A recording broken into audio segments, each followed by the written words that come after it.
So your folks are going out of town. You got the place all to yourself? What the fuck?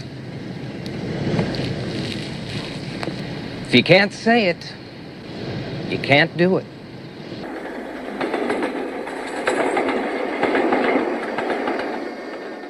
Risky Business premiered in 1983 and launched Tom Cruise into superstardom with his unforgettable performance as Joel Goodson, a high school senior whose wild weekend spins out of control. With its mix of comedy and drama, the film captured the spirit of youthful rebellion like never before. Here are 10 weird facts you may not have known. The keyword being may, because, well, maybe you know all of it. Either way, I hope you enjoy the video. Oh, and remember that steamy scene on the moving train? Stay for the bonus and get an inside scoop on how it was filmed. You're gonna love it. Every now and then, say what the fuck. What the fuck gives you freedom? Number 1. Before Tom Cruise landed the role of Joel Goodson, several other young actors were considered, including Timothy Hutton and Matthew Broderick. Cruise, at the time, was far from a major star, having only a few supporting roles under his belt. Director Paul Brickman saw something compelling in Cruise's audition, especially his intensity and vulnerability. That gamble paid off as Risky Business would become Cruise's breakout performance.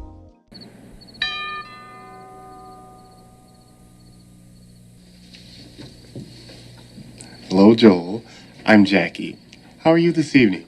Number 2. The iconic scene of Cruise dancing in his underwear to Bob Seger's old-time rock and roll wasn't fully scripted. Cruise was told to just dance around and do what you feel. He tried a few different moves, including sliding across the floor, which ended up being the defining image of the movie. That moment became one of the most parodied and referenced scenes in film history.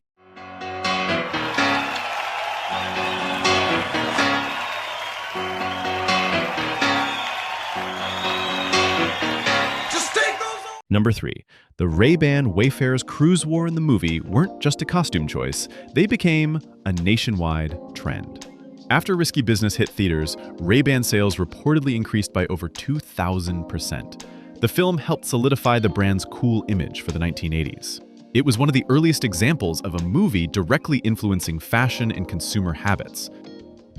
Movies. Any movies? 3 movies, $20. roughly. Parking. I park on the street. All right, Stan. You're in for roughly $60-odd. Number 4. Rebecca De Mornay, who played Lana, had only a few credits to her name before landing her role. Her chemistry with Cruise during the audition process helped her secure the part. She brought a mix of seduction and intelligence to the role, making Lana more than just a cliché call girl. The film launched her into stardom almost overnight. Are you ready for me, Ralph?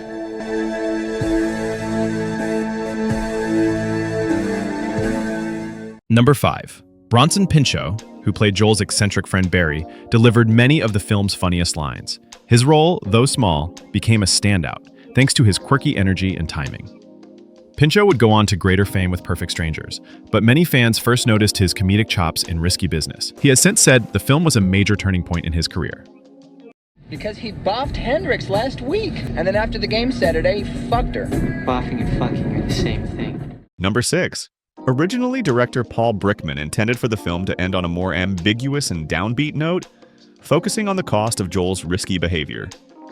However, the studio pressured him to reshoot the ending with a more upbeat tone to satisfy test audiences. The result was a compromise between Brickman's vision and a commercial-friendly wrap-up. Despite this, many critics still praise the film's more serious undercurrents.